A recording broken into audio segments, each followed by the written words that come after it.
to show you a reaching exercise that is great for foot and arch mobility, hip mobility, thoracic spine mobility, rib cage mobility. Kind of covers a lot of bases, and it's really, really simple. If you need support by holding on to something, you can do that here, but we're gonna start in a split stance. So make sure when you get into a split stance, one foot is forward, the other foot is back. Your toes aren't facing outward, they're both gonna be facing forward. From the side, it will look like this. You don't have to go all the way down into a full lunge. Your back leg does not need to be straight. Make sure that you're not arching your back or tipping your pelvis forward or backward. Just kind of have a neutral position to start.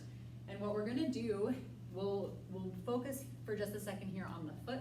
We're going to reach to the opposite side and shift our weight a little bit forward. So if my weight is evenly distributed between both of my feet right now, if I reach over here, from the front that looks like this, if I reach over here, I'm actually putting more weight on this front foot, which is gonna force me to activate my longitudinal arch here.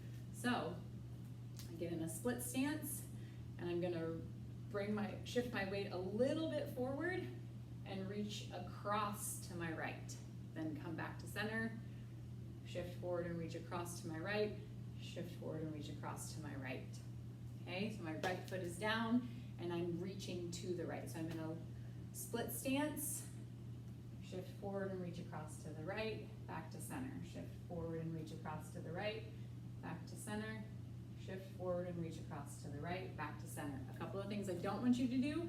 I don't want your knee to cave in like this. I want it to stay over your ankle. You'll feel a little bit of activation in your glutes, a lot of activation in the arch of your foot, and you'll get lots of rotation in your torso and even a little bit of opening up of your hip flexor muscles.